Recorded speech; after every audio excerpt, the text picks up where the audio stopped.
It's so which weird. which yeah, which is kind of a bad thing, Drag. obviously. Yeah. And yeah, Paul, didn't you do a video on like drug legalization?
One, two, three. Welcome to all our comrades around the world to the Socialist Sunday stream.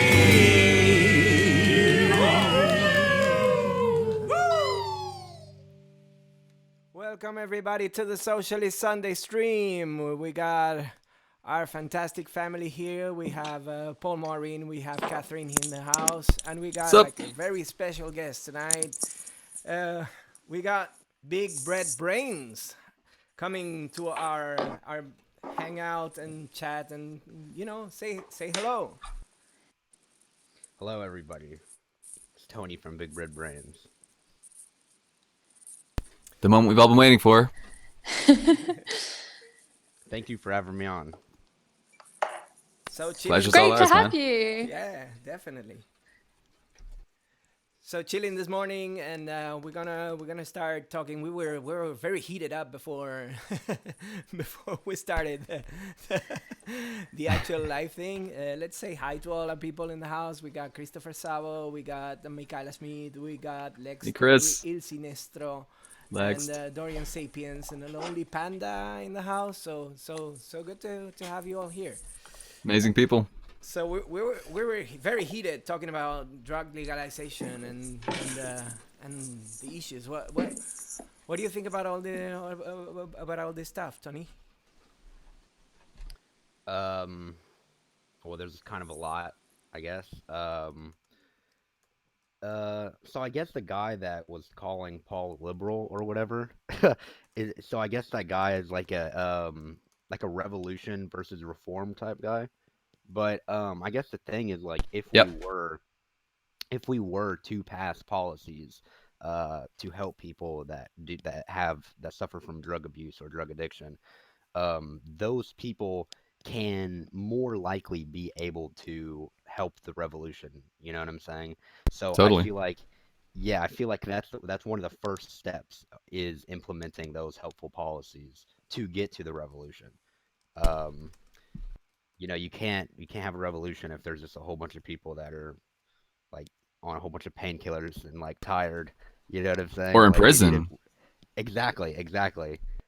So yeah, I don't know. Yeah, I don't know why anyone would have a problem with um trying to implement good policies about drug legalization and stuff like that. Pretty Purely weird. bourgeois decadence, of course, using drugs, you know? Yeah. Get the fuck out of here. I mean, I know that many revolutionaries they have a point in the more that we are wasted and stuff, we're not doing the good job, and I get it. But there are people. Oh yeah, that's a good point. Like, There are also people who are caught up in that circle already. So what do we do with them, right? We help them, right? totally. Right. It's not Yeah. it's not self-exclusive. It's not a zero-sum game. We can Yeah. help people who It- are into drugs and help them recover, treat it as a health issue, not as a criminal issue. And then, Absolutely. at the same time, advising people for their own because you're not gonna be a revolutionary by mandate. You cannot be obligatorily forced to be a revolutionary. You gotta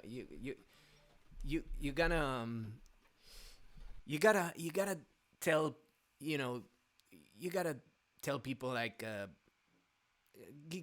you gotta do it yourself. It's gonna come out from you. You know what I mean? Right. did our And reading. I've read a little bit. I've read a good amount of this book called Limbic Capitalism, um, which I'm not sure exactly what the title of the book is, but like it's about how like it's like your limbic system, like part of your brain or whatever.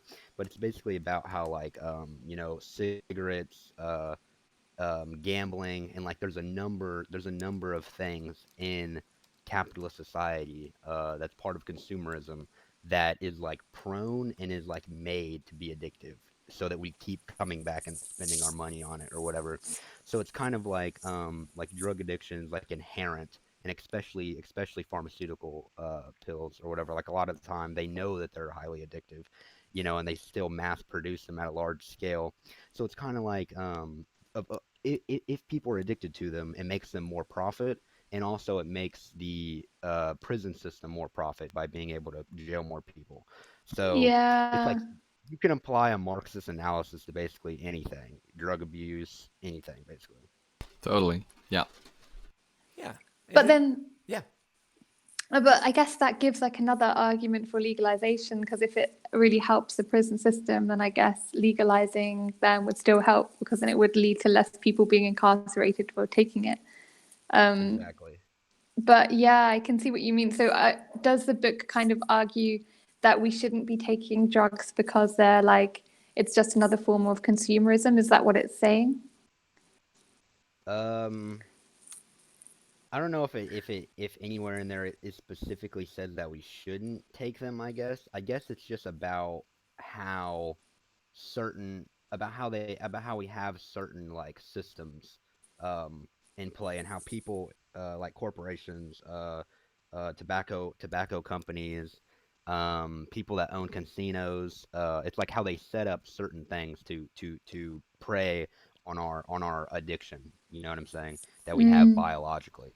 Which, Sure. Because by the way, it makes them more money. By the way, fun fact, and in Spain right now, there's these betting parlors opening everywhere in working class neighborhoods, and people are saying like they're comparing them to the new heroin, like they're doing the same social damage that heroin used to do to kids back in the 80s. Oh wow. Fuck. But it's also I mean, like yeah, it's draining all of your cash, right? Yeah, Your there you power in capitalism. Yeah, and when you don't have like any cash flow or you're deep in debt, you're caught. They catch you by the balls. Sorry about that, but there's no better way to put it. But they really got you, in a corner and totally, defenseless and immobilized socially. There's nothing you can do when you're deep in debt. So they're using debt as a way of control. Yeah. Exactly. Yeah. Because it's especially like a way of control and power, because it really is people that suffer from it and then that get caught in the system to keep suffering from it are people that are lower middle or the people that have less money, because you have less money to defend yourself in court, you have less money to go to rehab, so it's like explicitly going to affect people that have less money. And also that book is called The Age of Addiction: How Bad Habits Become Big Business by David T. Cartwright. And I thought that there was Limit Capitalism was somewhere in the title, but no, that's like a main subject of what the book is about, basically. But the title is The Age of Addiction, if anybody wants to check that out. Damn, sounds interesting. Yeah. Sounds great. I think it's really interesting. Paul, you might know more about this than I do, but I've been listening to podcasts from Gabor Mate recently, and he was talking. So he's an addiction expert, and he's written books about addiction, and he's worked in that field for years. And it's so interesting because he talks about how psychedelics are a way through which people can really help to deal with their trauma. And he says that, I think he actually holds like an organization where people can go there and take psychedelics in the right context with him, and he can go through what are your aims in trying to take this? What are you trying to achieve? And he said he's seen so many people take them and then afterwards be able to process their trauma so much more clearly than if they had just spent years and years in therapy, because I guess it I don't know, I've never taken any myself, but I'm since listening to him, I'm really interested. But I think I think it's really interesting though from sorry, what are you going to say, Paul? No, you continue, you go. Oh no, I was just going to say I think it's so interesting because whenever I hear people talk about psychedelics, it's almost like it helps them become more socialist in a way. Because it's so people always talk about how you you start feeling so connected to everyone else and the earth. And I've known 3 people who became vegetarian or vegan after taking psychedelics because they started seeing animals differently and stuff like that. So I'm is this something useful for our movement? I don't know. I really think so. I hope so. But I feel like a lot of the time, especially with psychedelics, people hear these things and they'll go out, cool, I'm gonna go take a bunch of acid now and it's gonna be, I'm gonna be Karl Marx and everything's gonna be great and it's gonna be fucking sweet. But a lot of what happened in these counterculture is that there were these it's pretty interesting actually when you look at the people who were making and distributing LSD. These guys they weren't just people who were looking to make money, but they were actually idealists, radical idealists who believed that especially in California, there were radical idealists who believed that they could distribute LSD and this would cause people to come together and to work in communities and to basically become a sort of communist, really, without using the word, But it didn't happen. People just got really high, and for a couple of days, people felt pretty good. But then it wears off after a few days. There's the main trip, and then it's sort of you have an afterglow sort of effect for maybe a day or two afterwards, and you feel very connected to everyone and everything. But then you just go back to it. And so a lot of those hippies just ended up becoming people who were selling tie-dye shirts and selling the peace and love revolution to everyone else, and so they just got sort of subsumed back into capitalism very, very quickly. So that's why a lot of socialists have a lot of criticisms of the you know, the new left in the US and stuff like that, because, you know, ultimately it was very, very liberal, and it wasn't sort of sorry, Javi, you wanted to come in? Just a couple of things. You know, there's no magic drug that makes you be socialist. You got to do the legwork, if you know what I mean. Yeah, And totally, yeah. And I think there's Yeah. a philosophical, political intersection there. It's like a gray area between one and the other. And while being two different applications, the political one and the philosophical one, there's a because it's not using drugs is not using drugs and period, and that's all. It's how you use drugs. Drugs, they change the chemistry of your brain, right? So how you use drugs, you use drugs to have a good time, or to run away from your problems, from your being tired and anxious about stuff. Then you know. But how people, if you figure out how people used to use drugs back in the day, like the shamans who got sick, so the rest of the tribe doesn't. And it wasn't considered like a cool thing that the cool kids do because of consumerism. It was considered like a sacrifice that these people did for the social groups. So they got sick so everybody didn't, and they went to places, and you can use like you can alter your brain chemistry as an experiment to reach to other places where, you know, when your balance is different, you know, you're not gonna get there. But you can throw some breadcrumbs there and go like, okay, now I know how to get there from there on. And as a That's important. Yeah, that's really, really important. Like, okay, I'm at this point of feeling, you know, interconnectedness, you know, with everyone, with everything, with animals, with plants, with people, everyone. But you need to know how to get back there. You know, it's really important that you do know how to get back there, and that you sort of make a plan to do that. And in some cases, it can work out really well. I remember there was a point after the death of my dad when I was like ultra depressed, like just like really fucking down.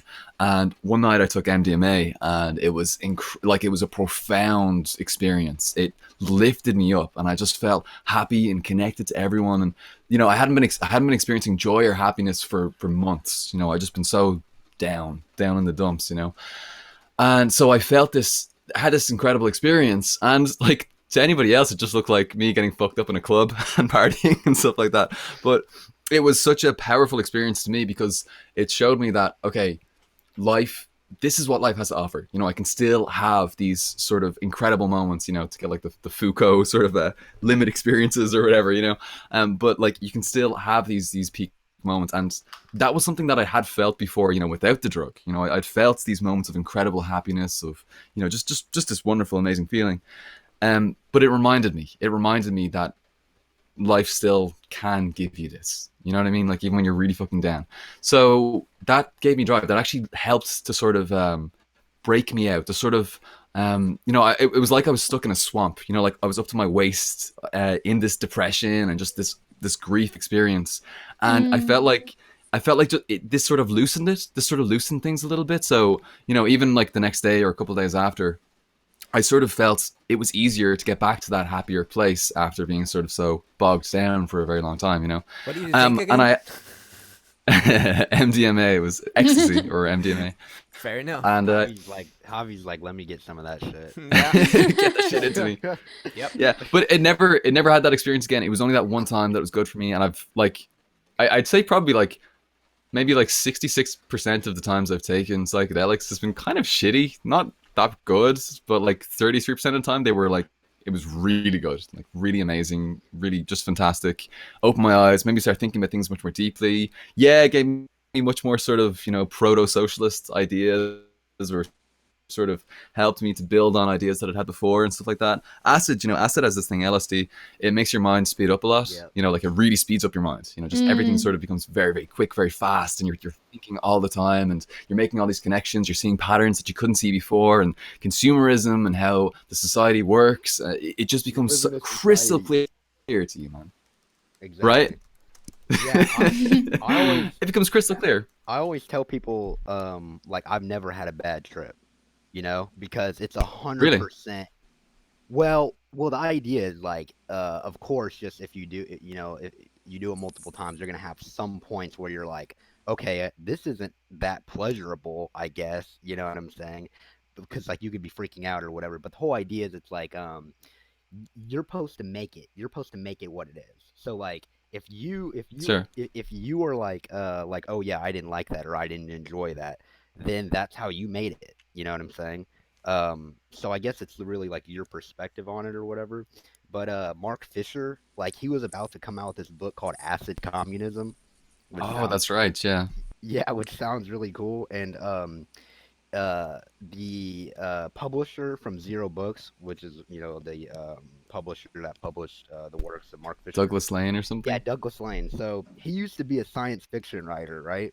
And he used to like take acid and shit in Portland back in the day and shit. But anyway, he wrote this science fiction book where it's like Noam Chomsky like time travels or some shit and meets Timothy Leary. You guys know who Timothy Leary is? Amazing. And they like do Yeah. have a debate or some shit about philosophy. But That's amazing. yeah, so it's like LSD has like had like a big play kind of in like people gaining more consciousness, because the idea of like class consciousness, you know what I'm saying? And then like false consciousness is like the it's like Antonio Gramsci hegemony, the idea of like Yeah, yeah. we live in such a heavily in a society that has so much propaganda and misinformation, to where we have like a false consciousness in society, and it's like around the world, and most of the time it is socialist, to where LSD has like brought this kind of more conscious, consciousness all around the world, of people being more conscious of their political situation that they're in. You know what I'm saying? And yeah, Yeah. the guy who made it, Albert Hoffman, he was he was even like, yeah, like this needs to be studied heavily. Like this could have major positive effects, for like anything intellectual or anything, have to do with art. You know what I'm saying? So yeah, I really think it could be used effectively with gaining class consciousness and in politics on the left. It's really important that you brought up class consciousness and things like false consciousness and stuff like that, because I really agreed. I would have agreed with you for a very long time, but sometimes I feel like it's sort of spinning a wheel and hoping that it works out well. Because a lot of the time, yes, it'll do exactly that. Other times, it'll kind of do the opposite. Like I knew this one guy who he took like DMT and ayahuasca and all of these things and mushrooms, and he did all these, so-called like spiritual, incredible experiences, and it just turned him into this egomaniac. He just became this self-obsessed radical individualist who knew that he was the champion. He became like one of those fucking coaches you see on YouTube. Those fucking coach guys who are like, yeah, I made my fucking first million at 20 years old, and you can too, bro. Yeah, exactly. No. This self-help, Those guys. And he became that. He became that. I have a video Right? essay I'm working on about that whole self-help or like entrepreneur industry. Gross. Yeah, it's horrible. Gary Vaynerchuk, you know him? Yes. Like this Yeah. wine- I Motherfucker. hate that guy. Way before I was really that into politics and like anti-capitalist, I always knew like, oh my god, this guy is a scam Fuck those guys. artist. This guy is Yeah, such a freaking all of 'em. like, Yeah. Buy Bitcoin. I used to, All from like cryptocurrency. the age of like 12 onwards, I remember reading so much of this like self-help bullshit. And it had such a negative impact on my life. Like I just felt like I had to be like constantly working. Sorry about the sirens. I live in such a noisy place. 5-0. It's okay. But Everybody quit talking about drugs. They're gone. Keep going. Yeah. But yeah, I felt like I had to constantly be like working all the time, like never stop working, only get like 4 hours of sleep every night, otherwise you're a failure, and like Jesus. you can make it no matter what. And I felt like I had to super suppress like all emotions, all feelings, like any kind of traumatic experiences, and just like get on with my life, pull myself up by my bootstraps, all of this kind of stuff. And it makes you so hyper individualistic and like so unempathetic to other people, because you're like, oh, you got yourself in this mess, you just need to help yourself. And it just has so many negative impacts on so many people I know. So yeah, and it's just crazy how many people buy into it as well, like how popular it is. it's a billion-dollar industry. Yeah, multi-billion. Like, Yeah. yeah, like it is literally like there's multiple different apps that like help you with self-help or whatever. And it's kind of the encapsulating idea. It's kind of in popularity right now. I've like read a lot of articles on it or whatever. But it's like they call it just like mindfulness, just in general, like mindfulness, like the idea of Yeah. like taking care of yourself, and mentally. And it's like a thing where employers Clean will your will room. like really influence the idea of like wanting to like have all their employees like study mindfulness or whatever.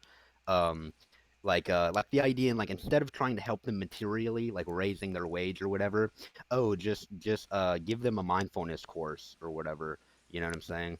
um Mm, but so yeah, but back to whatever you yeah. guys were saying. And oh, just going back to what you like, Paul and Tony, you were saying about like how I don't know, it's kind of like spinning a wheel and stuff, and you don't know if it's actually going to work out with taking drugs and stuff. I just feel like there is such a big spiritual movement. Like one of the things that I guess it can do is make people into really apolitical, like our spirituality, like you take the drugs and you become more spiritual. Or like feel more connected to everything, but then you're like, oh, fuck politics, we don't need to like we don't need to engage in anything systemic, we just need to focus on like our spiritual lives and loving each other, and like not that any of that is Yeah. necessarily like, it's not, obviously it's good to love each other and all of that, but when it becomes so deep politicized and so like, oh, don't get involved in politics, it's not good for your spiritual mind and all of that. I just see like such a big movement like that. And I think that's one of the effects of I don't know if it's directly as a result of drugs, but I've definitely seen a few people who have taken drugs and then go down that route. So, It's as So if the here, magic shortcut is like the easy way. You don't have to do all the thinking and rethinking all the society and get together with your comrades and bullshit. You just go, yeah. you know. Yeah. It was totally following the here secret and the rules, and not going through the not checking like the privilege and all the money that you had in the first place that made you succeed. It's like what a swindle. Totally. here's my Grifters. take. Yeah. Here's my take on spiritualism. um so there so we know about psychoanalysis or psychology, you know what I'm saying? There's a lot of real work that they do in that field. And we know about sociology, right? And we know that like we are biologically, evolutionarily, we have complex thing like mechanisms in our brain that we're able to like pick up other people's emotions, and like the idea of vibes, you know what I'm saying? Like we naturally have like a supernatural sense with like we can pick up emotions. Like when you're like 8 months years old, you can easily start to recognize emotions in like your parents' face or whatever. But anyway, it's like we have these very complex psychological and sociological mechanisms that's going on. And instead of looking into that and studying it more and trying to read more about it and actually like use the real fields, people just completely encapsulate it all and call it spiritualism or spirituality or whatever, because the whole idea is like, oh, I don't believe in God, I don't believe in religion or whatever, but I'm spiritual. Like I believe we have vibes in the world or whatever. And I'm like, look, I think there's complex. Energies. Exactly. I think there's complex psychological and sociological things that's going on that we don't know about, and everything that those people like don't know about or don't know how to explain or encapsulate, they just call it spiritualism. You know what I'm saying? So whenever I hear people on the left talking Mm. about spiritualism, and it's like, oh yeah, we need to be more spiritual with people or whatever, like on the left to organize, I think, okay, you have a good goal, which is like have more empathy with people, have more so we can be able to get along better. That's 100% good. But I feel like to go about that in a real way, like a more effective way, because behavioral studies and shit like that, that's all real. That's all like complex stuff that you can read in and that you can read into and study and get better at. You know what I'm saying? As a movement, and I feel like that's a more real way to go about it. Is like study the actual fields, not just call it spiritualism. You know what I'm saying? Because it's just like, what is like, how do we describe spiritualism? So I don't know. It's like people would take like a more intuitive approach to things. Which is I'm not against it. everybody can do their own way, and you can do even both, which is like, well, the best, the scientific part and the intuitional part. Not Right. incompatible.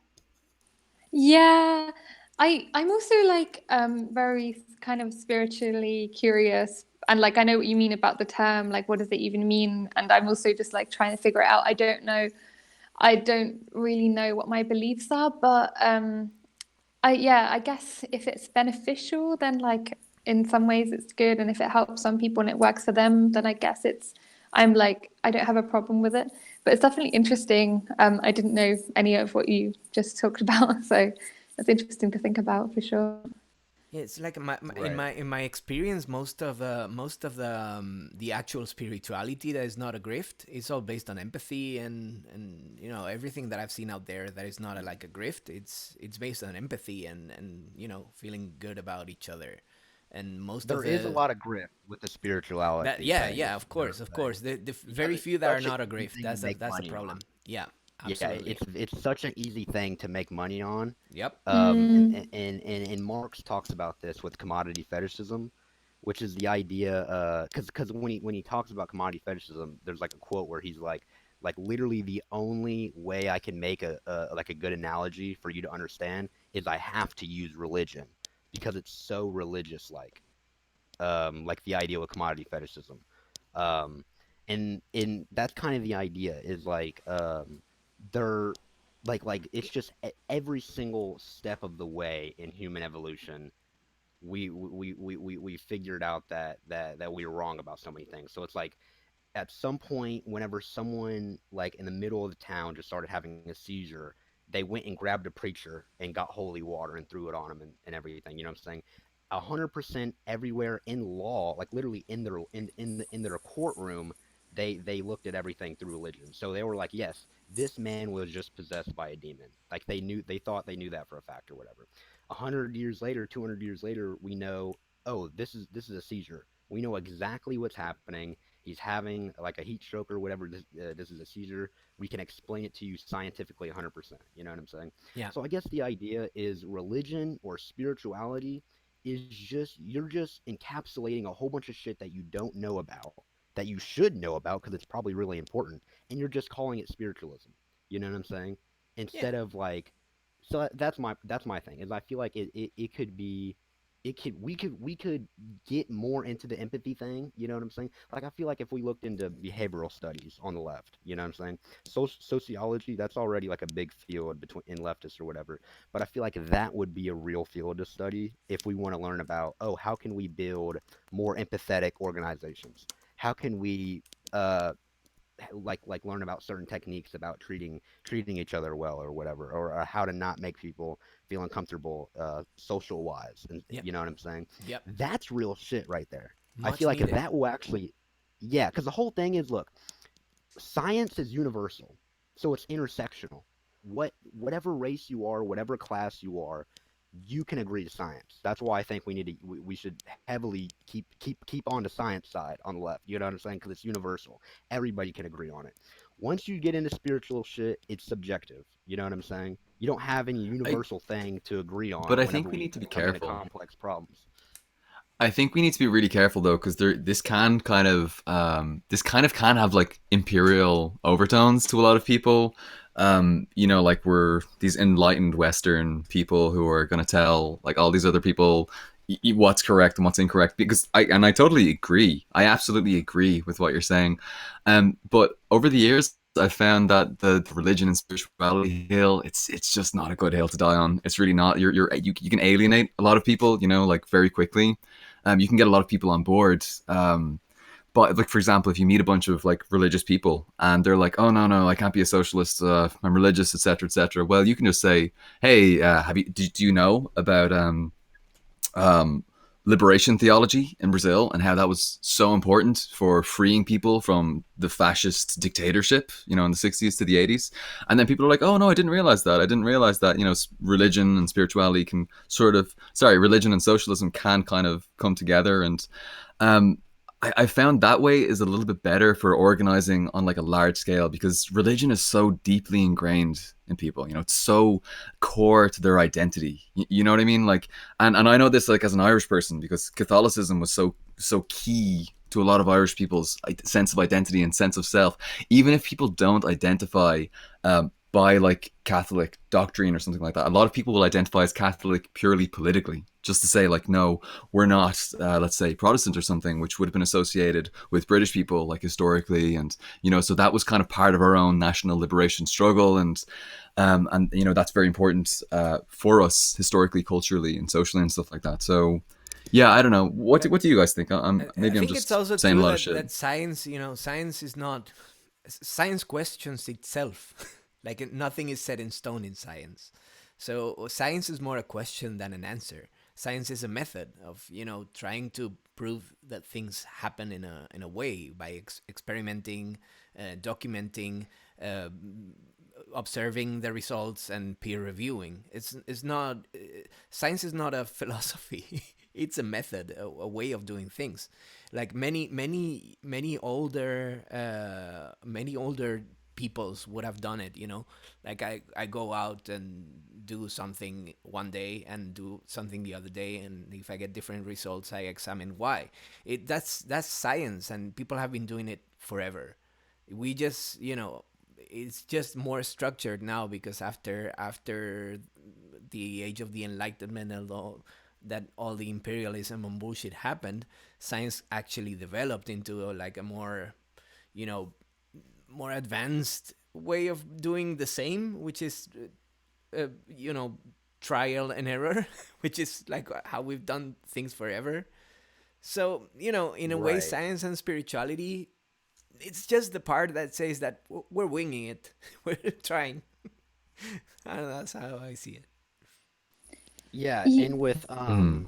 oh, here, go ahead, Catherine. Oh no, I was just gonna say as well, like I think it's I feel like there's a lot of things that, for example, Gabor Mate talked a lot about how a lot of kind of more spiritual things aren't ever scientifically proven or like researched in depth. For example, he was talking about how the mind and body are connected, and how a lot of like if there was a lot of things happening mentally that was like going wrong, or then that would really impact the body, and like a lot of people became ill and things. But because there was no financial incentive to be able to figure that out, because they couldn't make profit from it, there wasn't much research into it. And he just gave loads of examples like that. And I guess a lot of science is also just heavily influenced by what can make profit, like what they actually scientifically study. So I guess, potentially there would be a lot of scientific evidence for things that are more spiritual or more woo woo or whatever you want to call it, like, but Oh there's yeah. no incentive for it. So, I don't know. I'm not sure. Yeah, it's just historically over time, it's just the two ideas of science or religion, or science and spirituality, they have just always gotten further and further away from each other. You know what I'm saying? Like before we had capitalism, you know what I'm saying? Before we had a free market system, it was just there was scientists who were just finding out new stuff, and there was just religious people that still believed that the world was made 1,000 years ago. You know what I'm saying? And Paul, what you said earlier, which I feel like hit the nail on the head, which is really what I try to stress in my work, like a big part of my work, which is that identity Mm. plays a huge role in ideology. You know what I'm saying? Oh yeah. Because if you criticize someone's religion, aka their ideology, you're criticizing their identity. That's why people, just like if you criticize someone's religion or someone's political stance, so if you criticize someone's political ideology, you're criticizing their identity, because identity plays such a huge role in ideology. So that's why I feel like science could be more useful with intersectional purposes, because it's universal. It's the Mm. only thing that we can all agree on. Because listen, if someone's like, "Oh, I wanna have Christian values on the socialist left or whatever," but then it's like, "Well, look, not everybody's Christian." not everybody's spiritual. Not everybody believes in crystal rocks and shit, that they have powers. Mm. You know what I'm saying?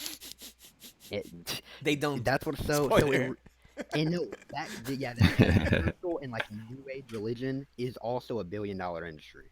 Yeah. Those selling Mm. those like crystal rocks or whatever. It's heavily capitalistic. It's heavily ideological, and I guess the whole idea is like, the right has, it was crazy, like 81% of white evangelical Christians voted for Donald Trump in 2016, and it's It's always wild.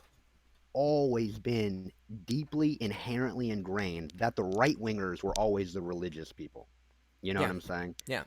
Always. Yeah, I totally get if you're talking about like, Christianity and a number of different religions like that, but I think it gets a little bit more complicated if you go down to the Amazon and you into these like indigenous groups, these like tribes or something, and you're like, hey, hello there, people. Why don't you accept all of my science? And like these are people who've never been like in like mainstream capitalist society, so there's more to religion and spirituality than just like It's true. Like Christianity or things many of like the that, original peoples, they have like a very good points. They've been down to earth doing the stuff, boots on the ground, and they've been doing actually, science just with different words, with different Sure. with different vocabulary, if you want to say so. But rule of thumb is like Christianity: keep it to yourself. Be as Christian as you want, indoors in your own room, and don't bother anyone with it. Like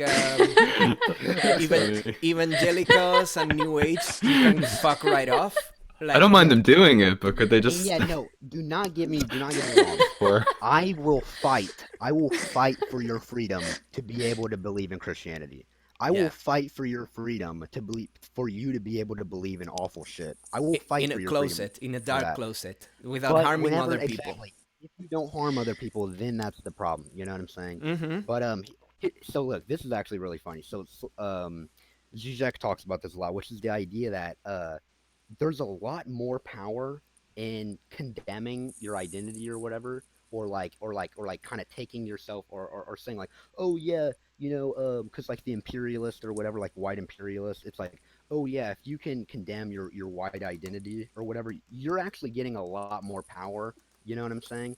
Then so because there's like the oppressor, like male or whatever, or female. So it's like if there's anybody who is not the person, people, this group of people in society that's getting oppressed, it's like condemning your identity can give you a lot more power than people think, because the idea is like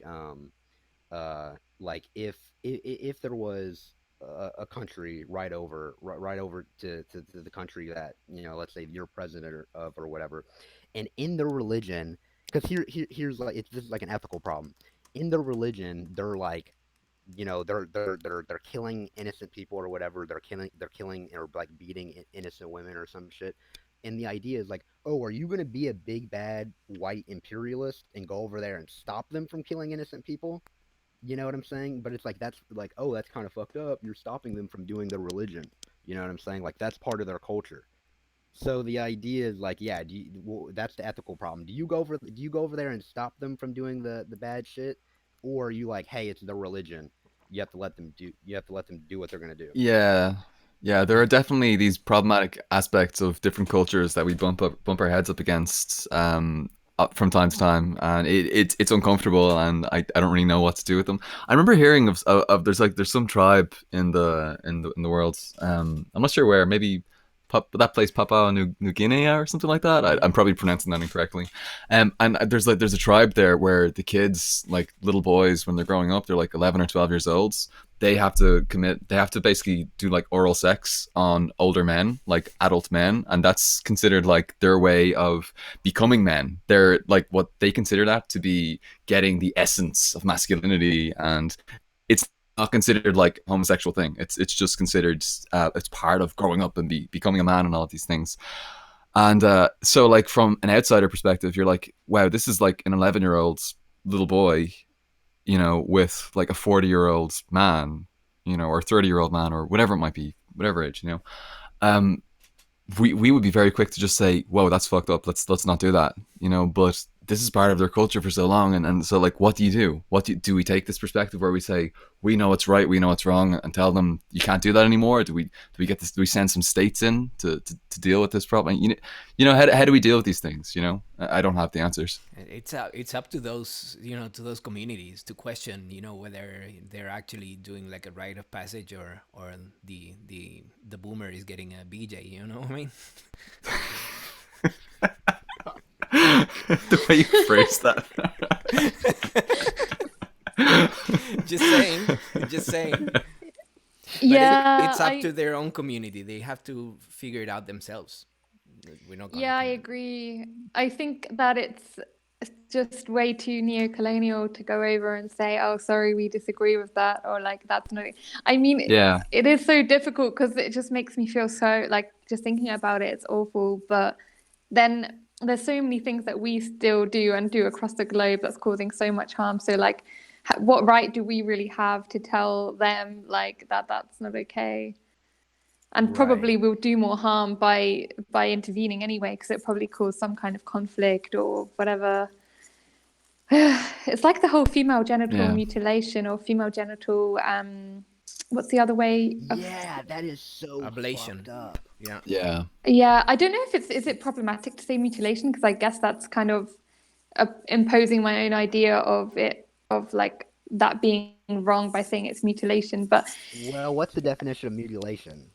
They cut their clitoris out, basically. Well, no, that's what I'm saying. So if by definition, if they're doing that, logically it's considered mutilation.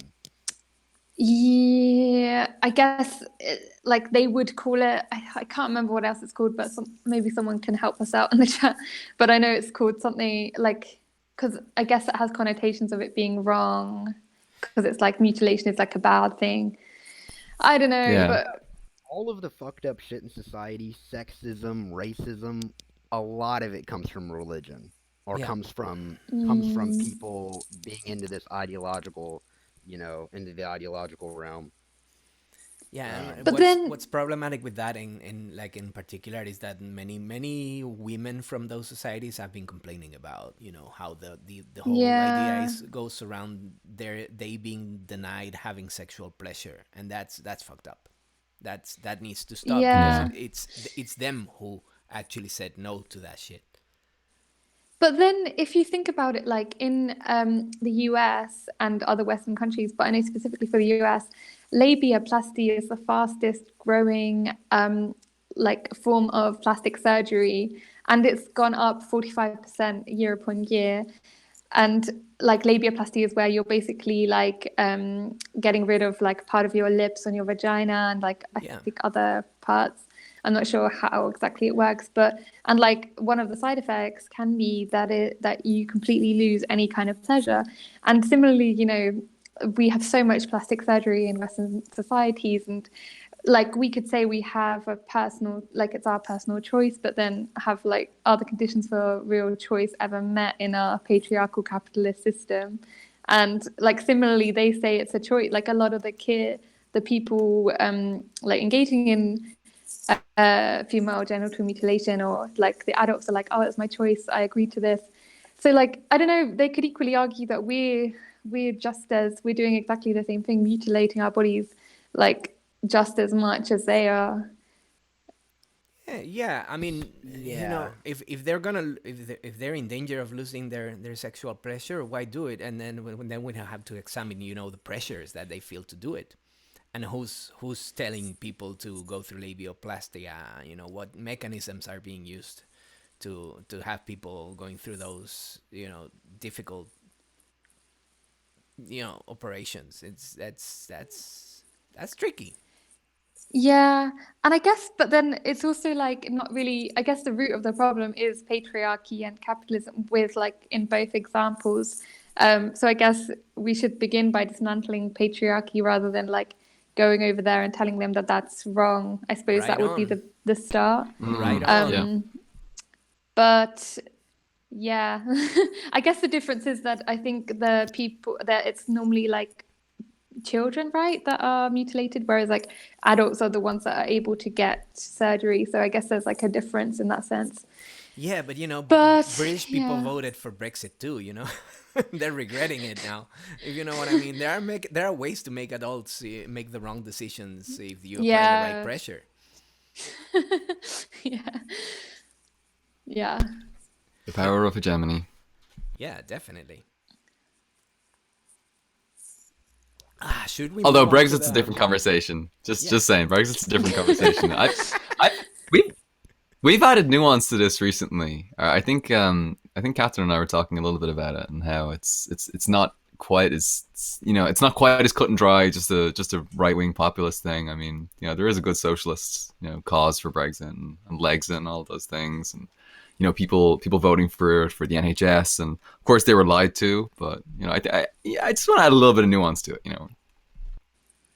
True, but there's also like the new European Union way, reforming the European Union not to be so neoliberal and awful. But don't you think that like for 40 years, is it 40 years now? Like for 40 years we've been trying to reform it and to get like a something that would allow for for a group like Syriza in Greece to come to power, like a socialist group, and actually be successful, rather than being the implementers of austerity, like forcibly the implementers of austerity. You know what I mean? So like, and I'm not like a pro Brexit and not anti Brexit, but I am kind of neutral on the topic. So I think it's kind of nice to just hear both sides and hear the different perspectives on it. You know what I mean? We replace it with the European Soviet Union with Mediterranean characteristics. Yes. Oh my God. So much beach socialism, please. There you go. Everywhere in Europe is going to be a beach now. That's what we need to sort out. I don't know what we're gonna do about Luxembourg, but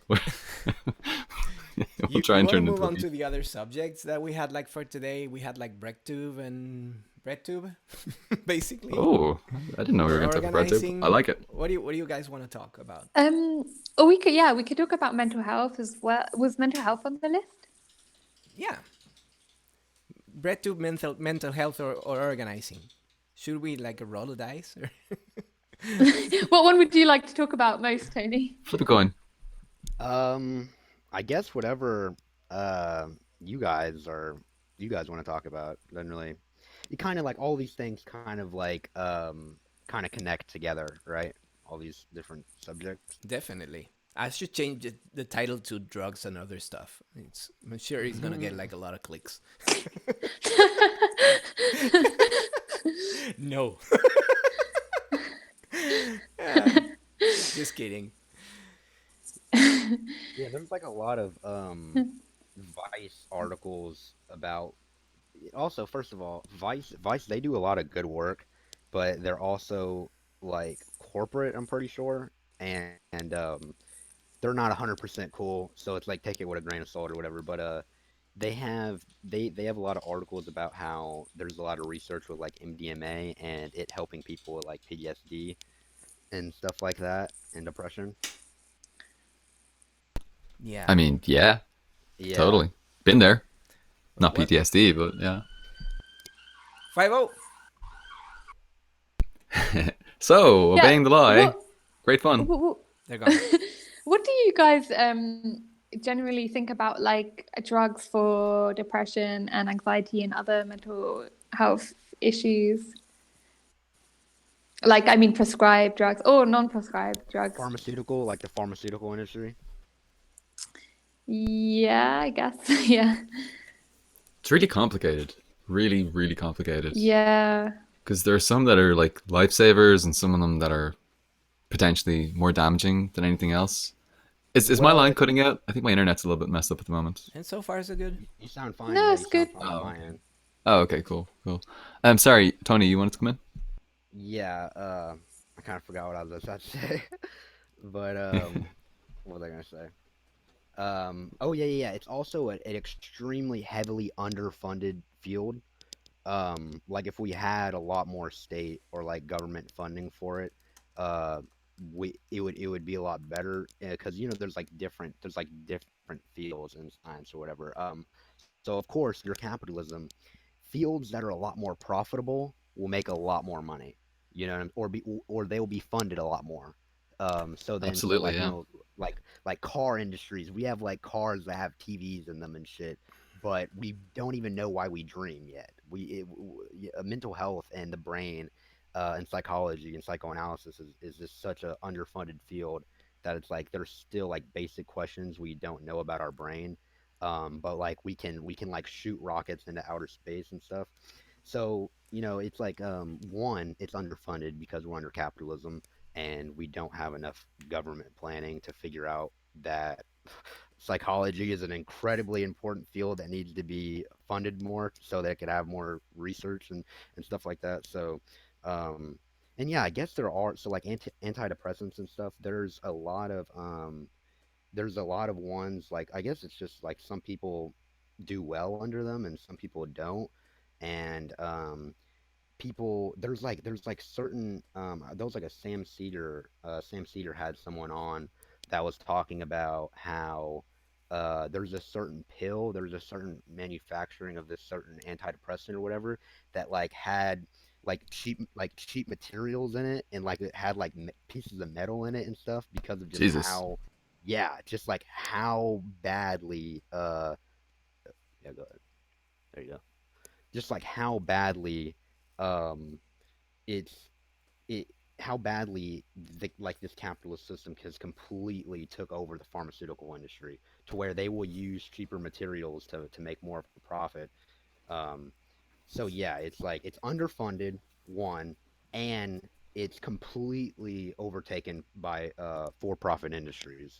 So of course people are going to take shortcuts and use cheaper materials, and there's also so many long-term effects of these pills that we don't know about. Oh my God, yeah, Oh it's a yeah. complete mess. Yeah.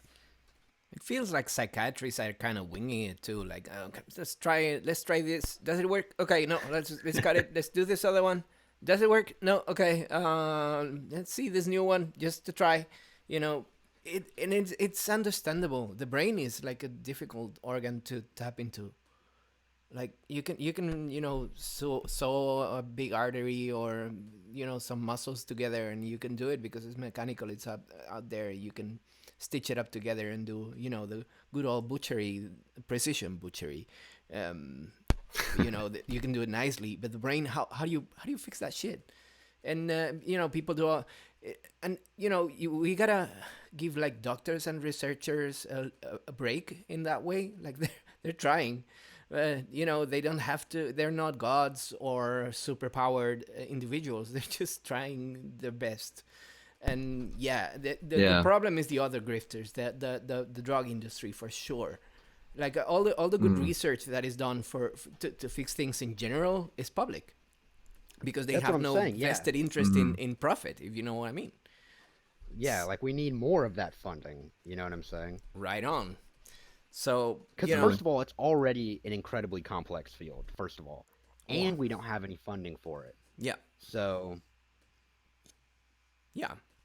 I think we're blanket agreeing here.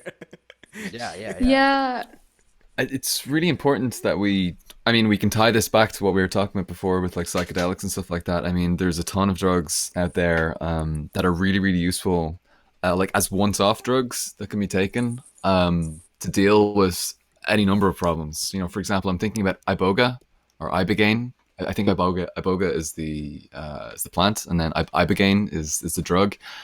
And there are places you can take this in like Mexico, all over Africa, and it's like a 3 or 4. I think it's like a 3-day long psychedelic drug. But it has an incredible effect, and Gabor Mate was the one who I heard about it from first, Kathrin.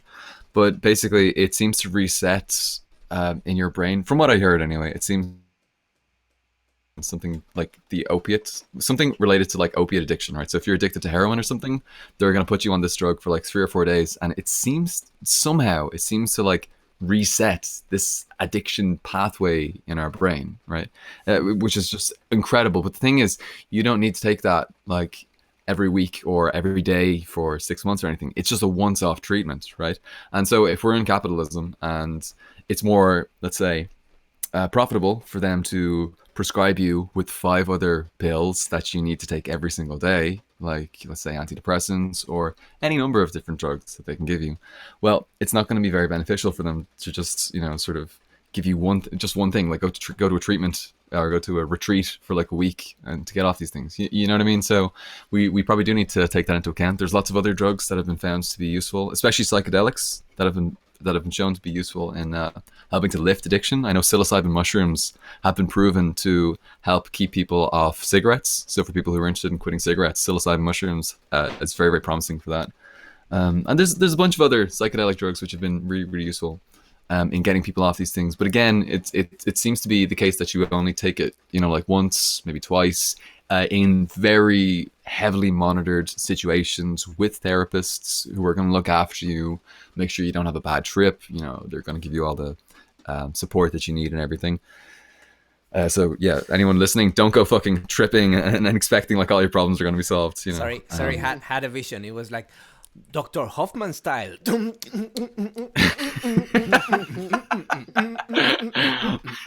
Dr. Hoffman style. Dr. Hoffman. Problem solved. Yeah, he discovered LSD by accident and stuff, and he done these very heavily monitored. Albert trials. Hoffman, yeah. Albert Hoffman, yeah. He created AA, wasn't he? Wasn't he the guy who created AA, like the 12 step or something like that, the 12 step program? But his final step was take LSD, and they just conveniently left that off the list.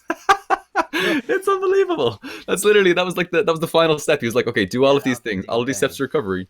But also take a bunch of acid, and then you're gonna be good. Again, not recommending this, but that was a suggestion. So psychedelics I think are a very interesting area for study, especially. I don't know. Let's get Cuba on it or something. Let's get some socialist countries looking into these things, and hopefully they can fight off the capitalists. I think it's also like really interesting with things like therapy and stuff like that, because I've been recently like going to therapy, and I think altogether I've tried like 4 or 5 different ones over the past few years, but like each of them I tried for like one day and then I quit because I got annoyed about something. But like I guess I've just been really skeptical about the whole thing, because I also wonder about the whole profit motive thing, but also the way in which therapists like how they deal with a lot of problems with mental health and stuff like that.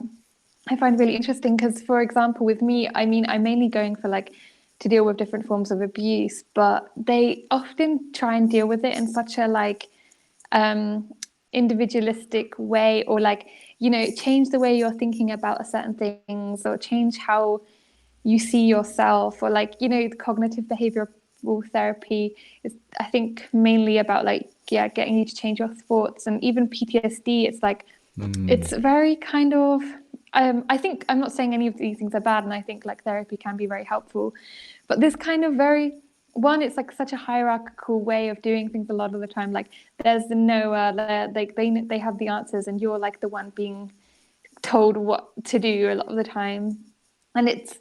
And like I often think about in like indigenous communities, a lot of the time it's like lots of people coming together in a big group and discussing things together, and it's not like hierarchical, it's just sharing stories. And I don't know, and I just find that often I'll bring up things like, I feel like patriarchy really has a lot to do with this, and well, it does. And they'll and with these forms of abuse and blah blah. And they'll just look at me like, oh, what are you talking about? Like, it seems as if there's absolutely no systemic kind of like training, or it's all, a lot of it is very like psychological, and this is why you feel like this, and this is, and not enough about how the systems in our society cause a lot of problems. And for me, it's just been really frustrating, because I feel like so many people that must go to therapy, a lot of their problems are systemic, like if they're homeless, or they're poor, or they're like have experienced abuse, or if they like have a shitty job but they can't get away from it because they have to pay for it. And then like the therapists are coming at you with like, change the way you think, be positive. And I don't know, maybe I'm just like, I've had bad experiences with therapists, and maybe there's lots of other ones that have been a lot better, but that's kind of been my experience with a lot of them so far, and it's very annoying.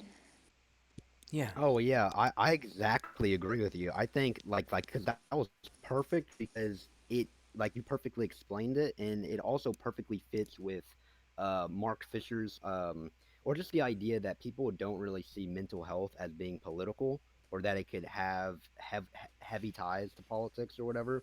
So like the idea of like politicizing mental health, which is the ideas, which is exactly what you were saying, which is looking at the systemic causes to why people could be suffering from mental illness, instead of dealing with it from like a hierarchical or like personal, I like just in your own head, like an individual stance.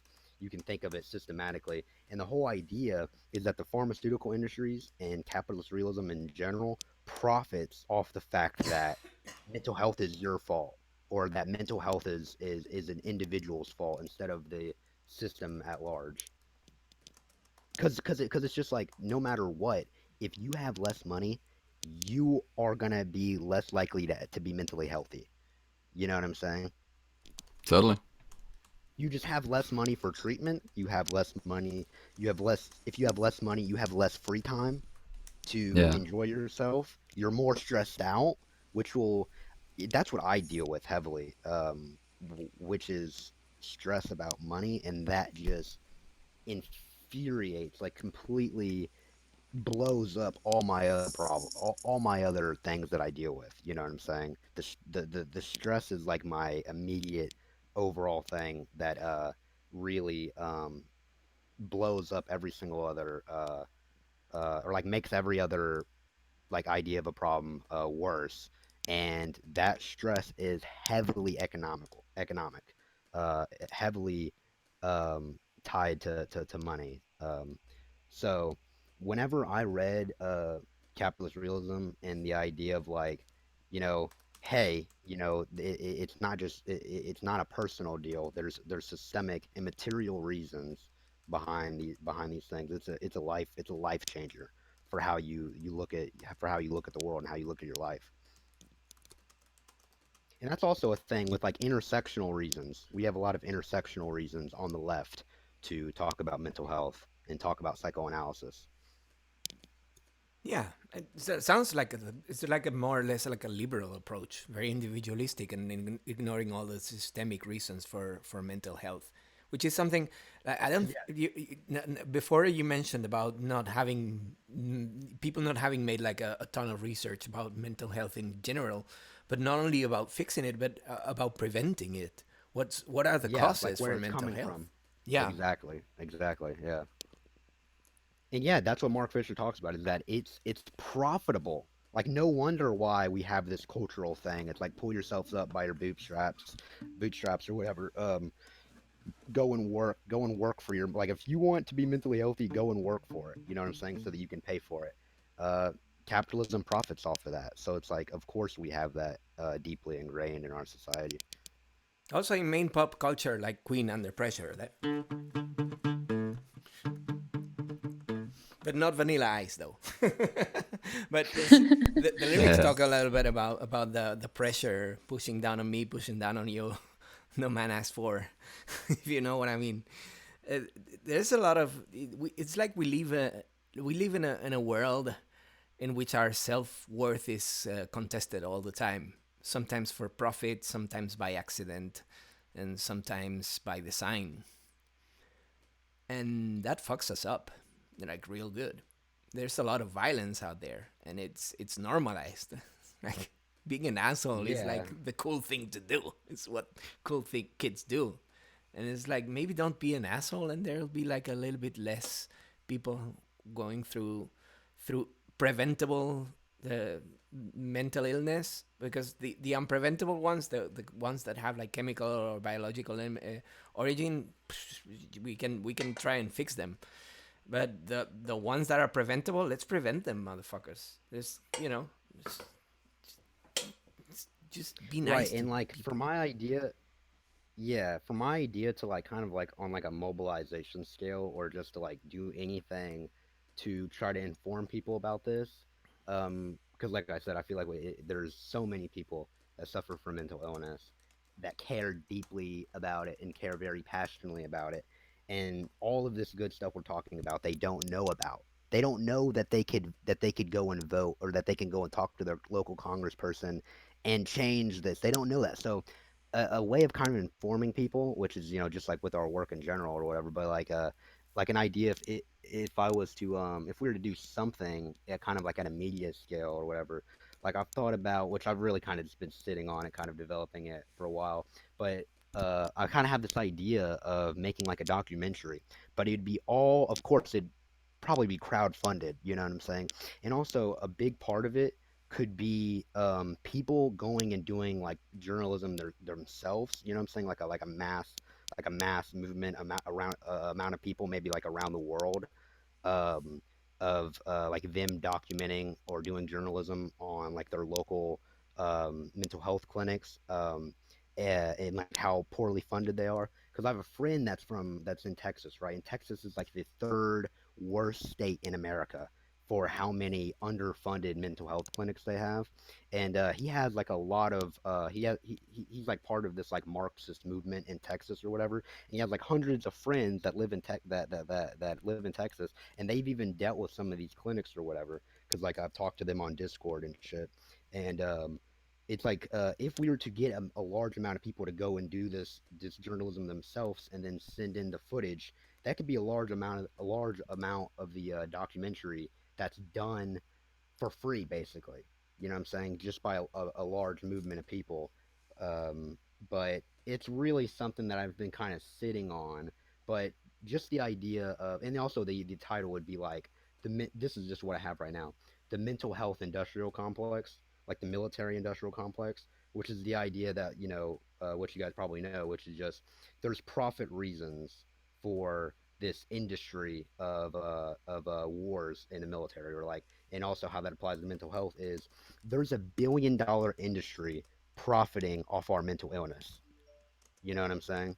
Yeah. So it's basically just about, yeah, the ties between capitalism and mental illness. Yeah, the profit motive is dangerous as fuck. I love that, the mental health industrial complex. That's such a good way of putting it. I haven't heard it like said like that before. But I think that would Yeah, be thank so you. cool to make a like documentary about that, really. Yeah, it's really something that I'm kind of sitting on. Really, I've kind of been floating it to a few people now and then or whatever. But I really feel like it could be something, because the whole idea is just the number one question is, because you can do whatever you want if you have the funding for it. So it's really Mm, just I'm kind of Oh sitting yeah. and thinking about, yeah, like if I was to crowdsource this or have a lot of it be done, like I have a lot of the journalism be done by like, people that we meet on the internet. You know what I'm saying? Like a worldwide thing.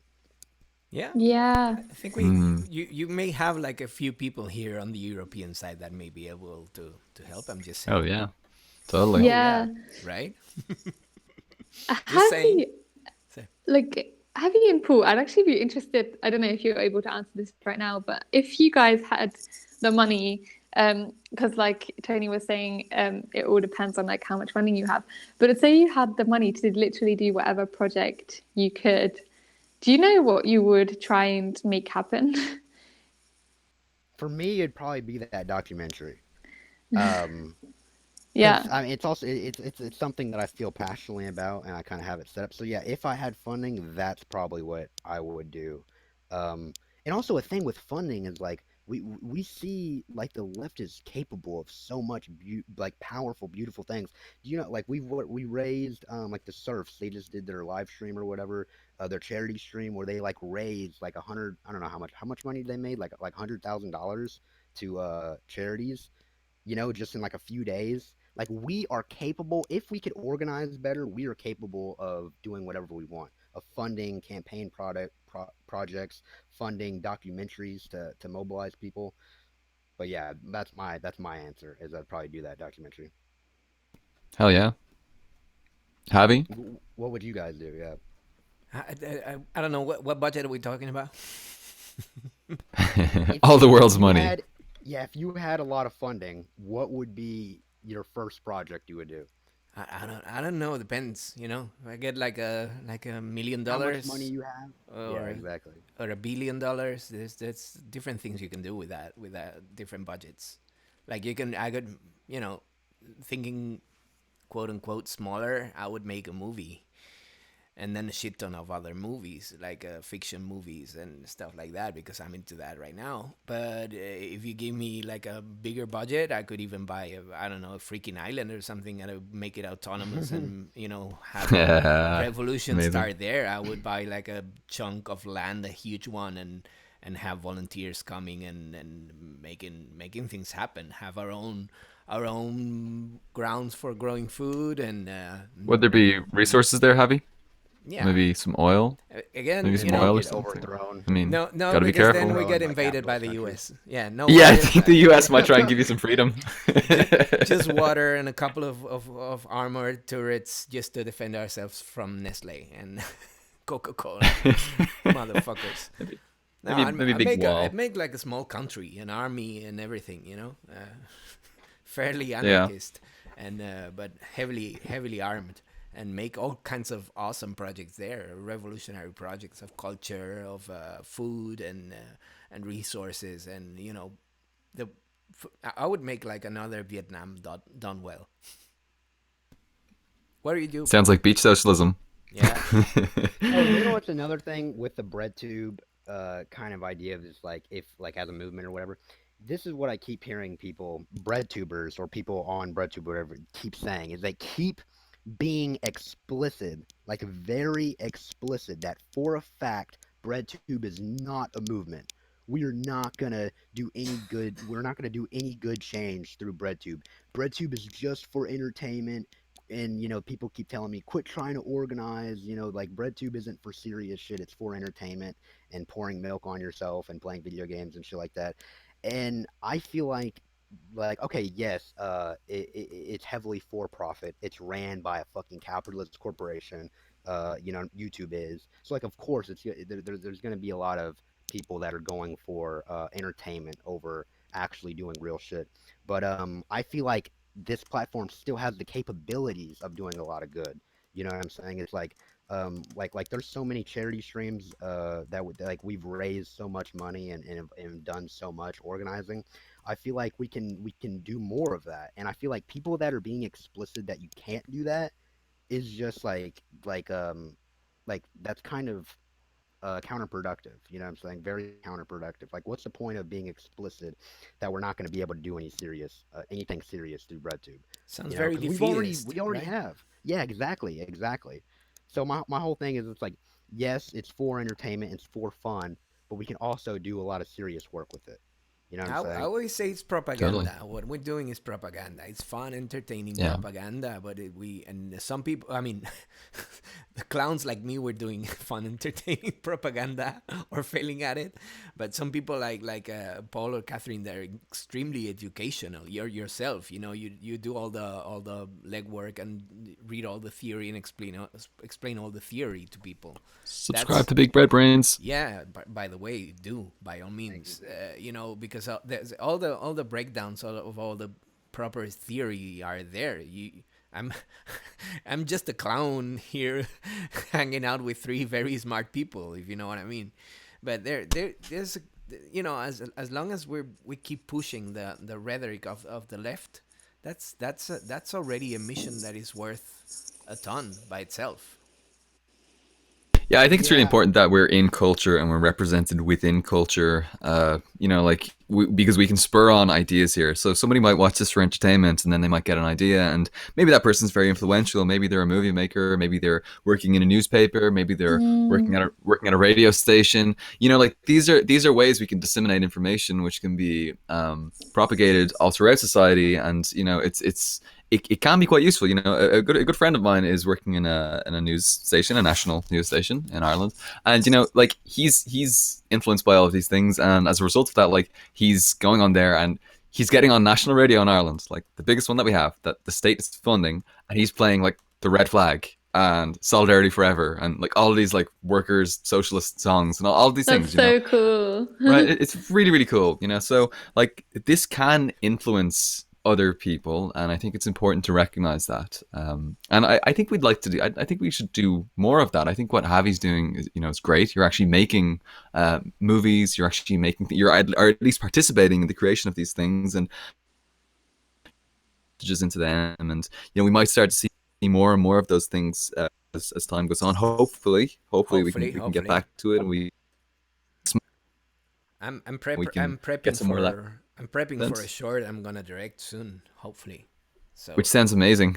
yeah, but it's gonna be super short, like 3 minutes. I mean, I've done longer YouTube videos, but it's gonna have like the movie type of look and feel, and it's quite a funny story. You're gonna like it, and I'm I gonna heard give it the my leftist script, but perspective as a yeah. director. Yeah, you I'm know? excited. I'm excited for it. Well, Sounds- wait sounds for it good. because I need still to find the actors and the location. Still But brewing. yeah, it's And some yeah, pre-production stage, but it'll happen. Sure. Yeah, about like the what we were talking about earlier, which is I think like you have to have a balance. Really, it's like you can't you really should do both, like a balance between both, and you can't really do one without the other if you want to be successful. Which is you have to be able to provide something that's watchable, something that's entertaining, something that's not boring, so that people actually watch it. But if you're not providing the educational, if you're not providing the theory, it's like for nothing. And so the whole thing is like if you're providing the educational shit and you're providing the theory and all and like the complex shit, and you don't have the entertaining shit in there as well, people won't watch it. So what's the point of doing all this hard theory and complex theory and shit if no one's gonna watch your videos? So the whole thing is you should you have to do both. Like if you're like do the entertaining stuff and get them hooked, and then when they're hooked, put them on the educational shit. You know what I'm saying? And same thing, like if you want to do educational shit, you have to put some kind of funniness in there to get people to actually watch it, to get people to get hooked. You know what I'm saying? So I feel like it's obviously like a balance. You know what I'm saying? It's being able to get people here first of all to sit down and listen, and then teaching them or whatever. Yeah, My whole thing Totally. is you just can't do one without the other. it's infinite diversity in infinite combinations.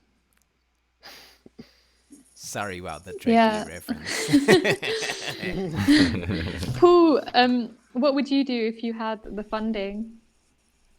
Again, I think I have to echo what Javi said and like how much funding, because if I had like an infinite amount of money, like I would just if I was like Bezos, if I was Bezoing, I'd probably just like fund a bunch of leftist shit, leftist programs. That's like just take over, and fucking use all of our money to bring about communism. Yeah, so that's what I do if I had like an infinite supply of money, But let's get scaling it down. Like it depends. It really just depends on how much money like we're talking here. Like if I was able to have enough money just to like live and like do like full-time propaganda, I would totally do that. I would make online YouTube propaganda. If I had a little bit more money than that and I was okay, I'd probably do that sometimes, and then maybe do some real world organizing, things like that. More money again, maybe I would start getting into like maybe buy some, I don't know, like community centers or things like that, where we could start to actually help people like within the community and sort of build upward and outward like that. But Kathrin, what sort of scale are we talking here? Where would the limits where would you like to put the limits for us? No, I think all those answers are really good. Yeah, I think I don't really know what scale. It kind of scales up, Kathrin? What project would you do? I don't know. I haven't really thought about it, but I was just thinking maybe like taking over the media, Yes. or like the education system in some way.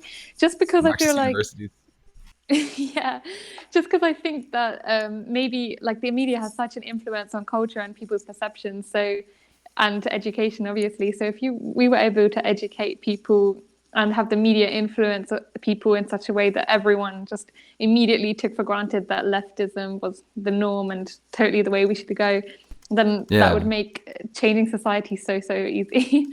But I don't know how possible that is. Even with loads of money, like I don't know how you can take over the media.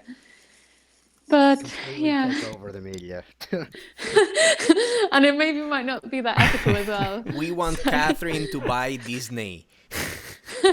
So much yes. A million times yes. Yeah, Please buy do. Disney and then you're cool. And let's do a charity stream for that. For Talk to 1,000 Ali years. and guys. But I agree, just being able to make content would be amazing as a job. That would be great. That would be the Content. Yeah, dream. like as like Breadtube, if we did kind of organize more and like thought about like funding, I feel like there is so many like socialist projects, documentaries, short films, um so many different things that we can do media wise if we just organize the funding for it. You know what I'm saying? Yeah. Um I guess the whole idea is I guess the whole like everybody tries to say like, oh yeah, if I had this many subscribers, I'd be able to like organize so much or whatever. Like I hear a lot of people say that. But the idea is I guess uh like people always say like, oh yeah, if I had the subscribers that these people had, I would be doing way more. You know what I'm saying? Like ContraPoints, she has a lot of power. You know what I'm saying? Um, Yeah, but she gets yeah, mobbed yeah. as What do you well, guys think about that? She gets mobbed as What do you well, guys so. think about? Yeah, yeah. Or she could also she has a lot of a lot of power to organize a lot of events. You know what I'm saying? Um, Yeah, and at the same time, I've heard someone she say like doesn't. If you yeah, know, yeah, yeah. I've heard a lot of people say like, yeah, when is ContraPoints the most powerful breadtuber? When has she ever done a charity stream?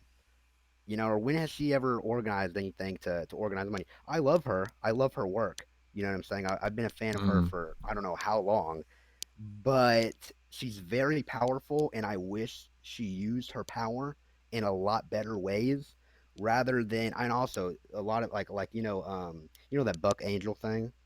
Are yeah, tell me what you guys think about this? Do you guys honestly think she was like she had no idea that she was gonna get backlash for that? Because you know that cancel culture. The whole idea is these people are getting more powerful because they're getting more publicity. No one's really canceling them. They're not. They're just making more money. yeah. They're all of this is free advertising for them. So I feel like sometimes there's kind of theories of like, did ContraPoints do that on purpose? She knew people were gonna get pissed about the Buck Angel thing. It's almost like, did she do this on purpose so that she can get more publicity or whatever? So here's my deal. I wish she used her power in better ways. What do you guys think about that? I don't know if you play the fame game, you're buying into the bullshit of the system. If you know what I mean. Here, listen to this. Here, listen to this. Numbers don't lie. Numbers are real. You know what I'm saying? She makes a lot more money than people on Patreon. She has more views. You know, like her opinions literally matter more. Her content has more of effect than other people. So I guess there's the idea of like, oh, we shouldn't care about numbers. We shouldn't care about how famous people are. But it's like, I don't know. We kind of should care because it's pretty important. You know what I'm saying? We should Like care who has the most power? strategically. We should care strategically, That's but what I'm we saying. need to Yeah. aim to finish this bullshit fame culture of hype and fame. For me, the famous are like the new aristocracy. It's like we're building an aristocracy hierarchy, which is like what the hell? What the it's what why what for? That's totally uncalled for. We're reproducing the same system that we're supposed to be fighting against. It's like, Yeah, here's the thing, like mathematically, there's going to be people who get more views. There's no way to equal everybody's views out. yeah, So, it's you can't take out the fact that some people are going to be more powerful than others. You yeah, can't. You know what I'm saying? yeah. It's just like yeah. I'd like to hear what you guys have to say. Or Yeah, Kath, yeah, go ahead. I guess I find it so difficult. Because I do agree in a lot of ways. I often think, oh yeah, I wish that they were doing more, and yeah, they do have such big platforms, and like because I often think, yeah, specifically for like organizing in real life, like such a big platform to actually implement those kind of things, or like call attention to leftist movements across the globe, and that we should be supporting things, and like you said, streams to raise money for movements or charities and things like that. So yeah, I do agree, but then at the same time, I guess people like Contra are doing like a really good job of bringing people in that are like very not leftists to begin with, and maybe if her content became more about like more like hardcore left, or more like doing a lot of those things that we would want her to do, then maybe those people would be put off. And I guess she's like a good entry point to leftism for a lot of people. So I guess, I don't know, it's like the whole YouTuber pipeline, and like she's like such a good entry point. And maybe if she were like more radical to the point where I'd want her to something like to my beliefs, for example, then maybe she wouldn't actually be as popular as she is. Like she's popular because she is like not so explicit or more entertaining rather than radical in a lot of ways, I guess. But yeah, I definitely see what you mean. But yeah, maybe it's definitely frustrating in some ways. But like I also don't want to police what someone does with their channel, especially if they're doing something good. But I don't know. I'm really not sure what to think about it, to be honest. I have like Yeah, so many see, conflicting ideas. yeah, that's a good excuse. That and also, yeah. First of all, no one. We want people to do what they want to do. The freedom. That's an obvious thing, right? Like no one's policing anybody. It's more of just like what we're like influencing, or like we're putting up suggestions. We're suggesting. You know what I'm saying? I Like would no say one's being like, oh, you need to do this I or would say whatever. that we're But also, failing to coordinate. yeah, and also a thing which is like that's a good excuse, but she can do her YouTube stuff right. Keep everything the same. You're doing a good job of mobilizing people. Keep all your YouTubes the same, whatever. But on Twitter, you know what I'm saying? People that are already like no one follows her on Twitter unless they're already like a fan of her, right? You think or whatever, like they're already hooked. So it's like on Twitter you can organize all these different organizations and fund and do all this different funding and good work and still keep your YouTube the same. Like don't go full Stalinist or whatever. Don't go full commie. You don't have to do that.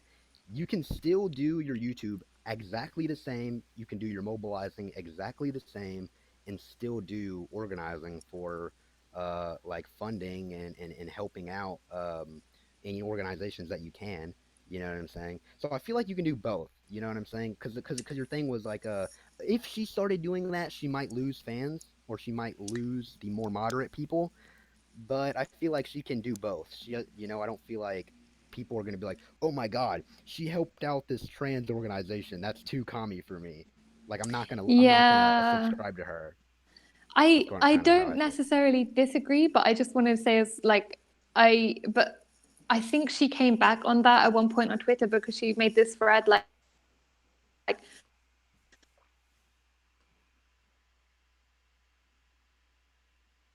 Eva, that seriously froze. Yeah, you like cut out a little bit. I didn't hear what you said. Can you do it again? Kathrin. Damn it. Maybe her internet's gone. She still shows. It's just that the image is frozen.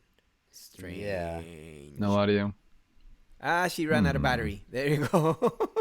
Oh. Get that charger. Get that charger on. Sure she'll be back in a moment to finish that off. Yeah. She was about to preach too.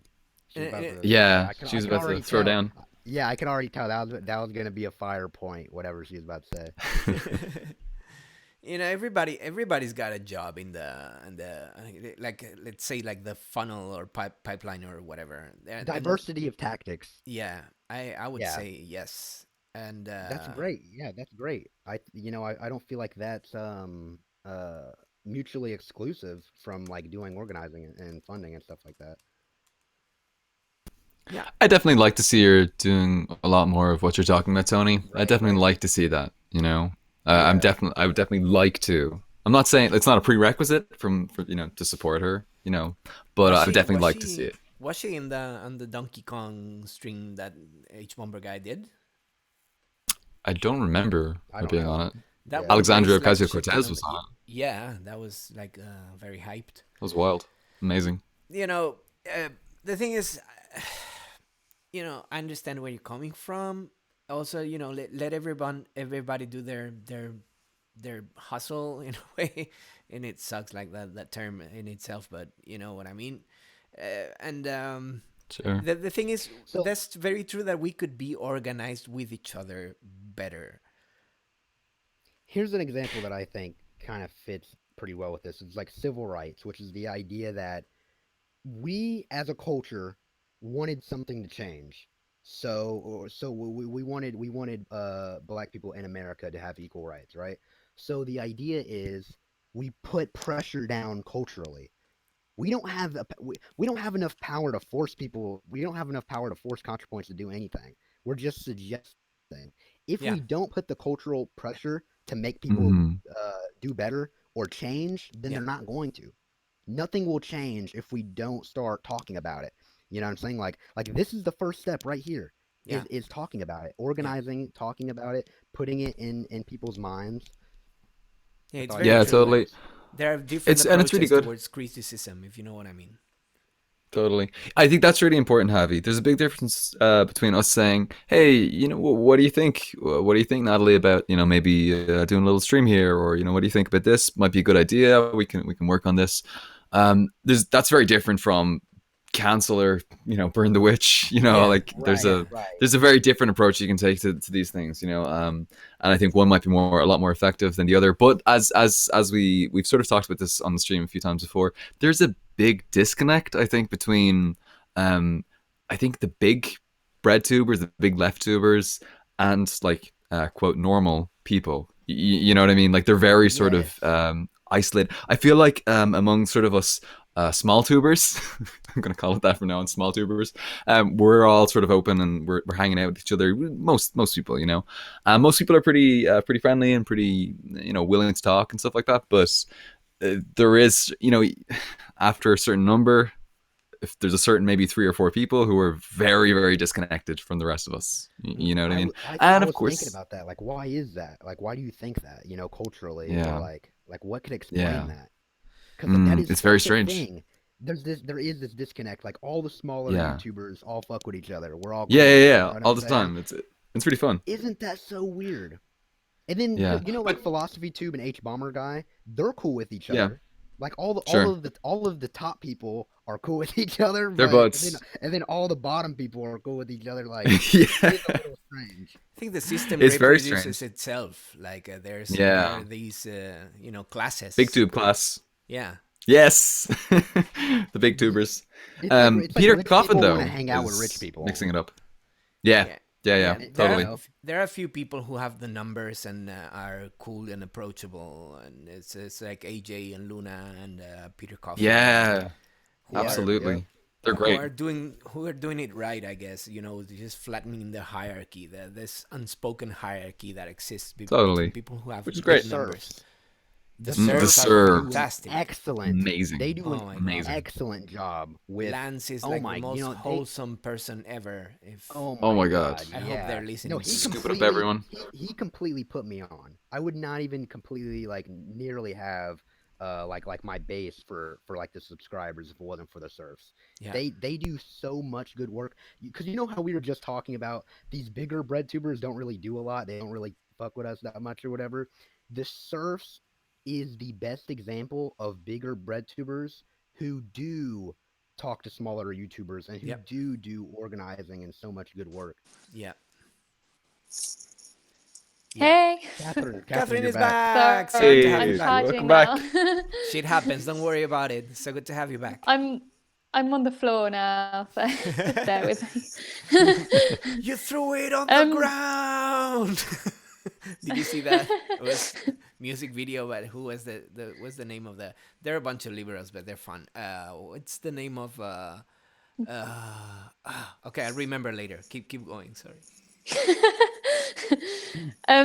Yeah, I just wanted to say I really liked what Toni was saying about like putting pressure culturally for them to change, because I feel like I've already seen that happening. Like Philosophy Tube just tweeted that he was going to start doing like a yes and type video, and H Bomber Guy apparently made a Twitter thread like a while ago saying about we need more like people have called me out that I haven't been promoting smaller YouTubers, so I'm going to do that. And like getting people to post people's names and stuff. And I feel like both Philosophy Tube and H Bomber Guy, they kind of did that as because so many people had kind of criticized them for that. But then at the same time, like if you start criticizing people so much, then maybe that would then like put them off making videos altogether. So I guess it's a balance. But Yeah, it's just there's like like everything has a positive and negative. You know what I'm yeah, saying? Sure. Yeah. Everything. Also, it has to be very difficult to get like a shit ton of messages every day. I think AJ points out to that Yeah. thing. Like, I get so many emails. I am going through everything. I think Thought Slime also put that thing on top of The eyeball. the eyeball Yeah. thing. And Mm. Thought Slime is like way more private and unapproachable, and that's kind of respectable as well. Yeah, you don't see Thought Slime in many other collaborations or whatever, but it's their way of doing things and it's respectable. But they put up the eyeballs program, to make it happen in a way that they can handle, and that's super nice. I mean, what's not to like about it? Everybody, Yeah. what was the? Oh, by the way, Surplus Comrade gave me a hand with it. It was Lonely Island. The Threw It on the Ground funny Oh, yeah. music video. Sorry, it's very funny, but yeah. Okay, back to the topic. Yeah. It's like to each according to their needs, and from each according to their abilities, or something like that, right? Oh yeah. So in a way, it's good to, and there are ways and ways of doing critique. Like I can make a suggestion, but I gotta be extra nice about it because people tend to be so shitty online. Like people go like, I'm right and you're wrong. It becomes like I think what Peter Coffin would say, like a performative competition or something like that. They have like performative righteousness, performative rage, performative outrage and whatnot. But it's not. It doesn't come from a place of I thought about this and I think I have a point. But at the point that if I get very outraged, I may become famous. I'll get my 15 minutes of fame, and people will retweet me, and I'll get that dopamine rush and go like, I'm important now. And it sucks because it's these platforms that are giving them those dopamine rushes, that the systems that are in place. And in a way, those people can't be blamed because they're going like the easy path, the resistant path. But it's also our place as people who figured it out to say, yo, look out for this. This could be a trap. And I'm gonna go all like paranoid and shit, but do you think that there could be some COINTELPRO business going on in this cancel culture too? Like somewhat. COINTELPRO, like the professionals, those government Counterintelligence. agencies doing counterintelligence on leftist movements, not to let them grow too much, so they don't bother. Yeah, but a thing also with like outrage Twitter is, I honestly do feel, it's almost like we know for a fact that there are people who are genuinely pissed off. They are genuinely upset, you know what I'm saying, at the state of things, and they're like, Reasonably. Exactly. So it's like, they're sitting back and it's like, okay, there are people in positions of power that aren't doing as much as they should, and people are genuinely upset. And I think also it's almost like we should encourage this upsetness, because people that are okay with the way things are the people that aren't gonna progress history. You know what I'm saying? The people that are like, you know what, I'm not okay with this, I want it to be better. Those are the people that are gonna progress history. And there's this Henry Kissinger's he was like the vice president of fucking Richard Nixon, I believe, Henry Kissinger. But anyway, Henry Kissinger, in his memoir, it's fucking boring, don't read it. But there's this really cool part. There's this really cool part in there where him and Nixon are in the someone's probably in the chat fucking correcting me. I'm pretty sure it's Henry Kissinger. Anyway, Henry Kissinger's memoir, him and Nixon are in the what's the president's room in the White House? What's that room? The Oval Office.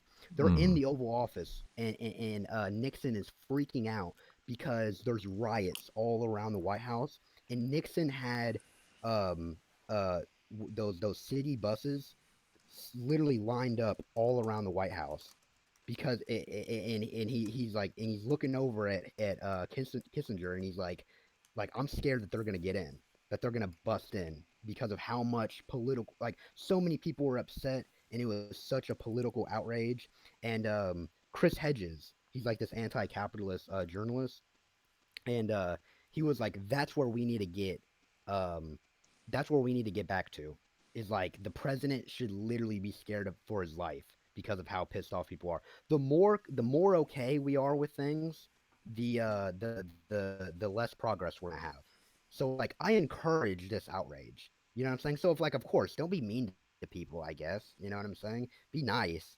But I don't think the outrage is completely negative. You know what I'm saying? I feel like the outrage is kind of what mobilizes us to make a change. Yeah, but we gotta be angry against the system, not against each other. It's That's such an unproductive to important be point, angry against yeah. each other. I'm always pissed off, Right. but I'm not pissed off of you people or anybody in the chat or whatever. I'm not pissed off at our fellow comrades. I'm pissed off at the system, not even at the stupid cops. They're like class traders because they have to make a living and get a wage, and they don't know better. But I'm pissed off that their job description is about fucking people up systematically and abiding by some laws made by some white, rich, old dudes who care only about their own interests and fuck the people because they're there to have their wealth extracted from. Of course, I'm pissed off. I'm angry all the time, but I don't owe you people to be angry at you. I owe you respect, solidarity, love, hugs. You gotta weaponize your anger towards the right spots. Kind of. There's also kind of this idea that like people won't change by themselves. Yeah. You know what I'm saying? Like it's almost like if you're like why would they want to change if you're being nice to them? You know what I'm saying? Like if they don't feel like anything is threatened. You know what I'm saying? I wish it wasn't like that. You know what I'm saying? Yeah, but people also react to people who are angry at them. They go defensive and shit. It's like, Yes. and being a leftist is gonna always be like bickering with each other and being always infighting, and it sends like a really poor image about what it is to be a leftist, which is like wanting to make the world better. And that's kind of what I was talking about with like behavioral studies. Like instead of us on the left talking about like, oh, spiritualism, we need to be empathetic or that's first of all, it's a good goal. But I'm saying there's real studies that can tell you like, hey, these kind of behaviors are more accepting and more welcoming, and these are more defensive. So there are real studies to help us understand how we can be more empathetic and how we can be more kind to each other. And yeah, I think that's like absolutely needed. I don't know. There really is this push with hey, if we don't fucking get mad at people, people aren't going to change. You know what I'm saying? And then there's this thing where it's like, hey, but we also should be nice to people because if we're mean to them, then they might not change because we're mean to them. You know We what need I'm to saying? challenge So them, it's to complicated. stimulate them, to challenge them. Challenge Did you them, know challenge that? them, yeah. Do you know that your boss is stealing from you? It's like, oh, that's a lot to say. That's a handful, And they go like, okay, don't worry about it. I explain. It'll be fine. Or but even more so between leftists. I mean, if you snap at a right winger, I'm not gonna shed a single tear for them. I'm gonna the Right. teeny tiniest violin there. But to other leftists, if I don't know, A is an anarchist and B is a Stalinist, and go like, and they start throwing rocks at each other, like intellectual rocks at each other, and it's like, no, you should be working together, you ding dongs. You know what really gets me about that? Because you ever heard the phrase, keep your friends close and your enemies closer? Yep. So here's the idea. People are like, oh yeah, completely treat right wingers like shit. We should be mean to them. No one cares. I'm cool with you being mean to a right winger, but I'm not cool with you being mean to a left person. But then there's the idea that it's like, hey, the right winger is the person that we're trying to convince. So maybe we should be a little more nicer to the right winger because he doesn't agree with us, and maybe be a little more criticizing or more challenging to the left winger because it's like, hey, you know better. You're on the left. Like, you know what I'm saying? Yeah. Like you're already a part of us. You would think we would be more nicer to right wingers. So it's almost paradoxical. Yeah. You know what I'm saying? Yeah. It's so But there complicated. are like two levels there, like the intellectual challenge and the emotional support. And those are Right. like two different vectors that we can use, separately. I mean, not separately, but together, but strategically, so they work into having a better life as a leftist, like not being screaming at each other all the time, which is exhausting. It is, it consumes our energy into doing other more productive things, and being more convincing to the right wingers, or not to the right wingers, but maybe the sentries, those people are saying like, hey, come to the left. Yeah. We have fun on games. We have punch and pie, and we're good to each other. We're super cool with each other. Because if we get this image that we're bickering with each other all the time, and mostly publicly, because when you do criticism, you don't do the same criticism when you do it publicly or when you do it in private, like in person, one-on-one. I'll be right back. Sorry. Yeah, no problems. But it's not the same, when you do a criticism in public than when you do it in private. When you do it in public, it's like you're trying to show off that you know a lot of stuff. But when you do it, and that's a fucked up thing, because you're trying to come up on top. You're not trying to find any truth. You're trying to come up on top, and it's like, Yeah, it's a performance, the spectacle. yeah, definitely. And besides the point, right? And Right. And Javi, I gotta say, like, you really hit the nail on the head when you talked about like just the resources that we're dedicating to this stuff. Like, when you're on Twitter, and you probably don't have this. You're the wholesome left incarnate, but like I've had this before where you get into like a little Twitter argument with someone, and geez, the amount of energy that it takes from you, like you spend like an hour going back and forth with someone. You're like, Jesus, why did I waste an hour just complaining about someone else's ideology? Something like that. Like I've done it a couple of times with like veganism and stuff like that online, and it's just like, what, that wasn't helpful. That wasn't a productive use of my time. I could have been doing something better. That person could have been doing something better with their time. And yeah, I feel like just energy distribution is important to keep into account to take into account when we're talking about these things and criticizing each other and stuff like that. Because is there something better we could be doing with our time? I mean, of course there are some things that need to be called out and some things that really are bullshit, but yeah, a lot of the time I don't know if it is. If it's worth it, that is. We're gonna start with the OK millennial now instead of OK boomer. yeah. Let's talk millennials. And gang, I'm gonna need to head off now. I'm gonna need to go and do a couple things. Are you guys gonna keep going, or I think we're gonna wait for Toni to come back, and then maybe we're gonna wrap it up if it's cool with you all, because we've been going on for about almost 2 hours, because we never keep really it short. Yeah. Like today we'll do it for 1 hour, but then it's like 2 hours later. Yeah, it's not gonna happen. Let's be realistic. No, time gonna flies happen. when you're having fun, so why not? Sure does. Yeah, totally. Yeah. Toni, it's great talking to you, man. Really. No, yeah, it was great talking to you guys too. This was a really. Yeah. I was almost scared that we weren't gonna have much to talk about because I didn't really have anything planned. But this was a really. Let's get into it. This ended up being a really good conversation, and I feel Yeah, like a lot of fun. I'm looking forward to have you back here with us. Hell yeah. Yeah. Thanks for having me on. Go subscribe to Toni, BigBreadBrainz. Okay, good people. Everyone, if you're listening, go subscribe to BigBreadBrainz. It's fantastic. At this moment in time. In the future, I have no doubt that it's going to be huge numbers. Gang, I love you all. I'm going to stick around and listen to this song that Javi's going to play, and then I'm going to... Yeah, and I'm going to wrap it up. off. So, good people, we're going to finish with a song with solidarity with Chile, with our people from Chile. I'm just learning it, so... But we're going to make it happen, okay?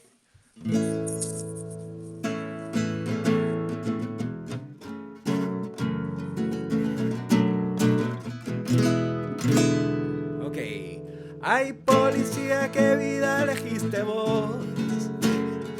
Reprimir a la gente es su vocación. Matar a gente pobre es tu profesión. Y así darle a los ricos su protección. Ya van